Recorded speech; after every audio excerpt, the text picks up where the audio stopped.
é o agravo de instrumento e quando que ele pode ser interposto? É o recurso que cabe contra as decisões dadas durante a tramitação do processo. Ou seja, é o recurso que não cabe contra a sentença nem acórdão. Ele cabe somente aquelas decisões chamadas de decisões interlocutórias. O que estabelece a nova lei que altera dispositivos do Código de Processo Civil? Essa lei racionaliza o procedimento para interposição de agravos contra decisões dos tribunais superiores que impedem o prosseguimento de recursos para o STJ e para o STF. Com a nova lei, você simplifica a interposição do agravo. Antes, para você interpor o agravo, você precisava instruir o processo com cópia dos autos e remetê-lo aos tribunais superiores. No Tribunal Superior, o agravo era decidido. Se favorável à decisão, somente aí, nesse caso, o processo original seguiria ao Tribunal Superior, quando efetivamente seria discutida a questão.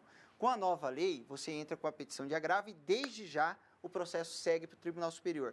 Decidindo favoravelmente ao agravo, o tribunal já julga a causa propriamente dita, eliminando essa necessidade de tramitação do processo, o que acabava causando grandes atrasos em prejuízo de toda a sociedade. O senhor concorda com a tese de que o agravo se tornou uma anomalia jurídica? O que era para ser uma exceção passou a ser recorrente, um processo recorrente às cortes superiores. Ele é um recurso de extrema importância para se evitar que algumas injustiças sejam cometidas ao longo do processo e acabem resultando numa decisão definitiva extremamente prejudicial para uma das partes. Mas hoje ele tem sido, digamos que, banalizado, sendo utilizado frequentemente para evitar que o processo chegue ao seu destino final. Mas eu acho que com as medidas que têm sido adotadas desde o primeiro pacto de reforma do judiciário, que tinha ali um conjunto de medidas de racionalização dos recursos, e também com o segundo pacto de reforma do judiciário, ambos assinados pelos três poderes, representantes do Executivo, Legislativo e Judiciário, a gente tem racionalizado um pouco o uso do agravo.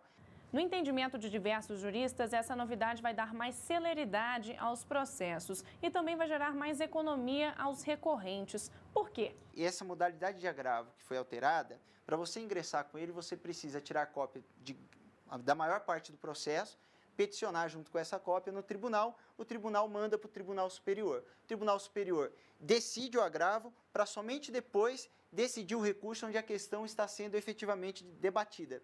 Então, o que acontece? Com a nova lei, você entra com a petição de agravo, sem cópia do processo, e ela já segue junto com o processo original para o Tribunal Superior. Decidindo o agravo, se ele for favorável ao agravo, ele já decide a questão propriamente dita.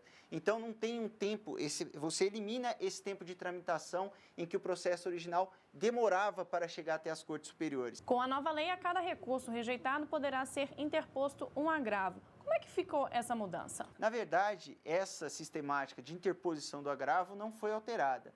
O que foi alterado foi a forma de tramitação do agravo.